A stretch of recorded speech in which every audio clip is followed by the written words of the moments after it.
Dear Eerie Encounters, you may remember me, Thomas, the retired educator who shared that unnerving account of a strange craft hovering over the lake behind my cabin. In my first letter, I described the silent egg-shaped vessel, the eerie hum, and the beings who emerged, revealing cryptic images of distant worlds and a devastated Earth. Back then, I hoped simply sharing my story would help me find peace, or at least convince me it was over. I was wrong. Tonight, I'm writing again because those lights have returned, in the very same spot where I first witnessed something that felt far beyond human comprehension. At dusk, I saw the faint glow bobbing on the water, and every unsettling detail from that original encounter rushed back.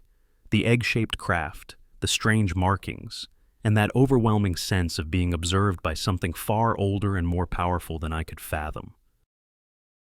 My heart pounded as I stood on the porch, torn between relief that I wasn't imagining things and a deeper fear that this is only the beginning of another terrifying chapter. I don't know if I'm more afraid of confirming it's really them, or of missing whatever reason they have chosen to come back. Either way, I can't shake the feeling that whatever started those months ago isn't finished, not by a long shot. 2 nights after I first spotted those lights again, they returned, brighter this time. At first, it looked like the same glow hovering above the treetops, but then a smaller flicker detached itself and drifted downward, almost like a piece breaking off. Curious and terrified, I pressed myself against the window to see better. It was some kind of drone, if you can even call a thing so smooth and silent a drone. Its surface reminded me of the larger craft's metal skin, as though both were crafted from the same impossible material. I watched it skim the edge of my property, weaving around trees and over the ground with an otherworldly precision.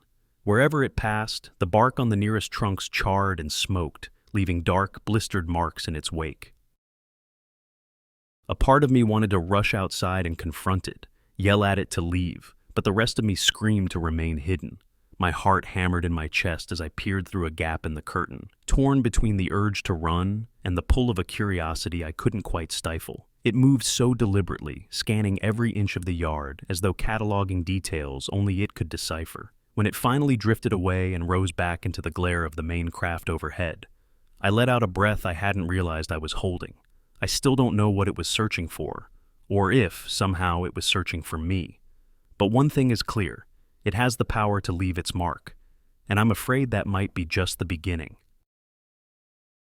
Not long after I saw the drone scorch the trees, the strange malfunctions began inside the cabin, and they were far worse than anything I experienced the first time around. It started with my living room lights flickering erratically, going from a soft glow to a harsh strobe in the span of seconds. The TV wasn't much better. Its screen cracked and hissed with static, occasionally displaying garbled shapes that almost resembled letters or symbols I couldn't make sense of. When the radio began emitting bursts of what sounded like faint whispers, like an unintelligible code, I told myself it had to be a loose wire or a failing battery.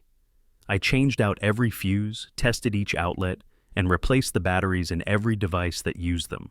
None of it helped. It was as if the cabin itself had been pulled into some kind of interference zone, haunted by signals I couldn't understand and couldn't block out.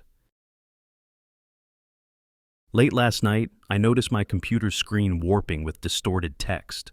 Lines of bizarre symbols scrolled across the monitor, vanishing before I could take a screenshot. I stared at it, heart pounding, feeling more certain than ever that I was dealing with technology beyond our comprehension. But what frightened me most was the sense that these glitches weren't random. It was as though each flicker, each scrambled image, was deliberate, aimed at me. I wish I could chalk it all up to paranoia, but every attempt to restore normalcy failed. Each flicker, each snippet of static or nonsense code, served as a reminder that the forces behind those lights weren't content to stay in the sky. They were reaching into my home, whether I was ready or not. I could feel they are closing in, and I knew I couldn't ignore it much longer. The more the cabin flickered with those bizarre malfunctions, the more I realized this wasn't a passing event. Each night brought a new wave of disruptions. Failing lights, scrambled radio frequencies, or cryptic bursts on my computer screen. Part of me wanted to pick up the phone and call the local police or even some government hotline, but the thought of explaining this kept me paralyzed. Who would believe that a drone from an alien craft was scanning my property? Even if they did, I am worried about a bigger cover-up looming behind the scenes.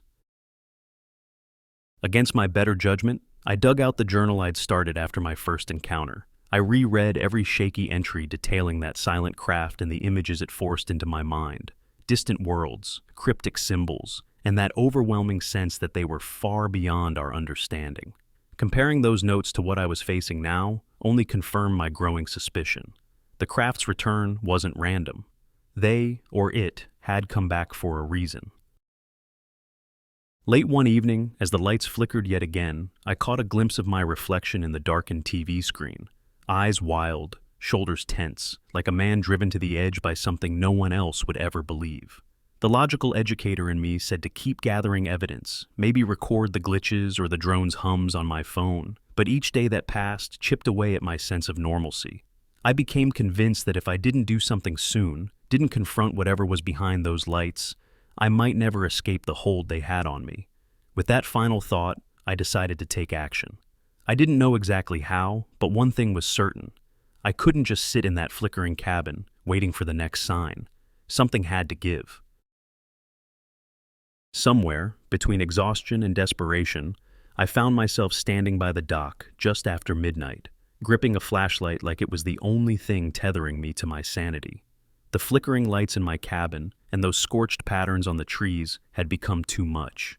Every logical bone in my body begged me to stay indoors, lock every door, and hope this ordeal would pass. But logic had long since lost its battle against the pull of those lights, and the drone that seemed to be a silent herald of something more. The night was unusually quiet. Even the frogs and crickets seemed to sense my tension, their usual chatter replaced by an unsettling stillness. As I stepped onto the dock, I noticed a faint glow dancing across the lake's surface. I couldn't tell if it was the drone or the craft above, but I knew I wasn't alone.